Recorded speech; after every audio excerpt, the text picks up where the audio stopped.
2 വർഷത്തോളം ഞാൻ കലാഭവനിലെ മിമിക്രി കലാകാരനായിട്ട് അരി വാങ്ങിച്ചു പോയ ഒരാളാണ് ഞാൻ. താൻ ഇന്നലെ താമസിച്ചാണോ അവിടെ തിരുനക്കറ്റുന്നത്? ഞാൻ പറഞ്ഞത് ഞാൻ താമസിച്ചത്.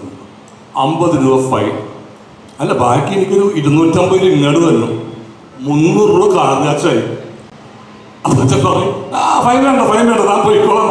അച്ഛനറിയാം ഞാൻ വെച്ചിട്ടാണ് പോയേക്കുന്നത്. അപ്പം എനിക്ക് ഫൈനിട്ട അച്ഛന് ഞാനൊരു പണി കൊടുത്തതാണ്.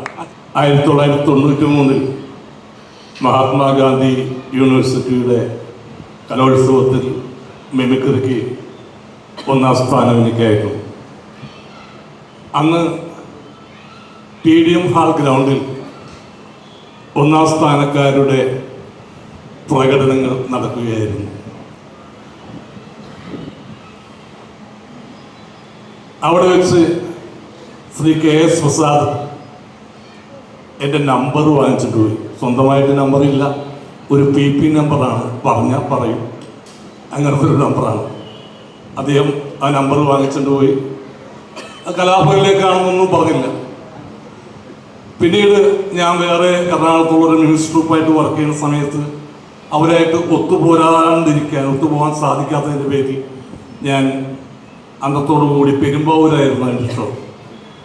അവിടെ വെച്ച് അവസാനിപ്പിച്ച് പോരാന്ന് വിളിച്ചപ്പോൾ പ്രോഗ്രാം കഴിഞ്ഞ് ഞാൻ എല്ലാവരോടും പറഞ്ഞു, ഞാൻ ഇല്ല, ഇന്നോട് ഇനി ട്രൂപ്പിലില്ല എന്ന് പറഞ്ഞ് ഇറങ്ങുമ്പോൾ കലാഭവനിലെ ജയനും സജീവനും കൂടി വന്നു, കലാഭവനിലേക്ക് നാളത്തോടിങ്ങ് വരണം എന്ന് പറഞ്ഞു.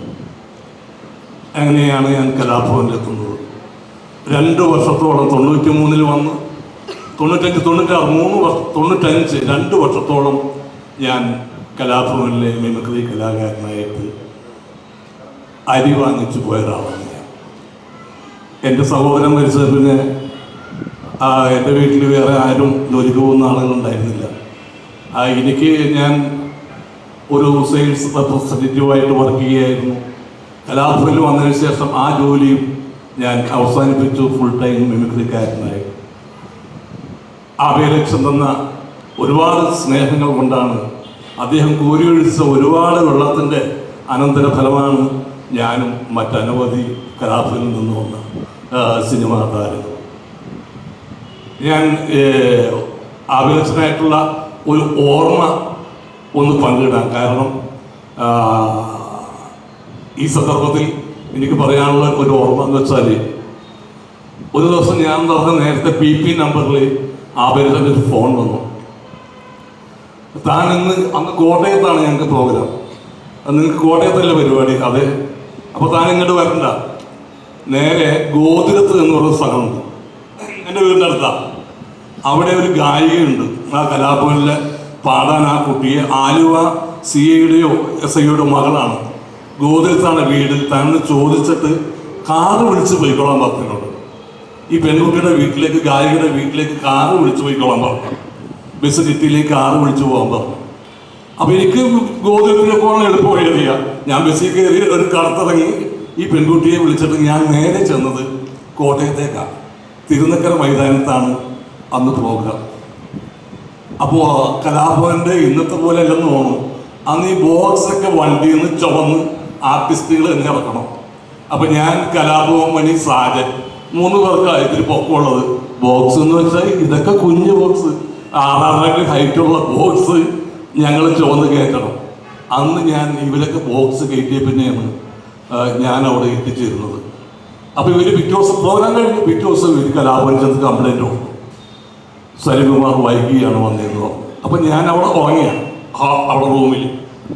ഞാൻ ഇറങ്ങി വന്നപ്പോൾ അപ്പോൾ പൈസ ഇവിടുന്ന് വാങ്ങിച്ചു കൊടുത്തായിരുന്നു പറഞ്ഞു. ഞാൻ ചെന്നു. അച്ഛൻ്റെ റൂമിൽ ഷേളി ചേച്ചിയുണ്ട്, അച്ഛനുണ്ട്. അപ്പോൾ താൻ ഇന്നലെ താമസിച്ചാണോ അവിടെ തിരുനക്കറ്റുന്നത്? ഞാൻ പറഞ്ഞത് ഞാൻ താമസിച്ചത്. 50 രൂപ ഫൈൻ. ഞാൻ പറഞ്ഞു ഓക്കെ, 50 രൂപ ഫൈൻ ഇട്ടോ. അപ്പോൾ ബാക്കി എനിക്കൊരു 250 ഇങ്ങോട്ട് തന്നു. എന്തിന്? 300 രൂപ കാർഗാച്ചായി. അപ്പം അച്ഛൻ പറയും, ഫൈൻ വേണ്ട താൻ പോയിക്കോളാം. അച്ഛനറിയാം ഞാൻ വെച്ചിട്ടാണ് പോയേക്കുന്നത്. പക്ഷെ അച്ഛനൊരു വാക്ക് തന്നിരുന്നു, കാറിന് വേണമെങ്കിൽ പോയിക്കോളാം. അപ്പോൾ എനിക്ക് ഫൈനിട്ട അച്ഛന് ഞാനൊരു പണി കൊടുത്തതാണ്. അച്ഛന് ശരിക്കും അറിയാം അത് ഞാൻ പോയിട്ടില്ല എന്നറിയാവുന്ന ആ അച്ഛനെ ആ സംഭവം ഞാൻ ഇപ്പോഴും ഓർക്കുന്നു. ഒരു രസകരമായ ഓർമ്മ. ഒരുപാട് കലാകാരന്മാർക്ക് അന്നം കൊടുത്ത ആ കലാകാരനും ഈ സ്ഥാപനത്തോടും എന്നും കടപ്പെട്ടിരിക്കും. പ്രത്യേകിച്ച് ഈ അവാർഡ് തന്ന കലാഭവൻ്റെ മാനേജ്മെൻറ്റ് കമ്മിറ്റിക്കും എൻ്റെ ഗുരുനാഥനായ KS പ്രസാദിനും നിങ്ങൾക്ക് ഏവർക്കും നന്ദി, നമസ്കാരം.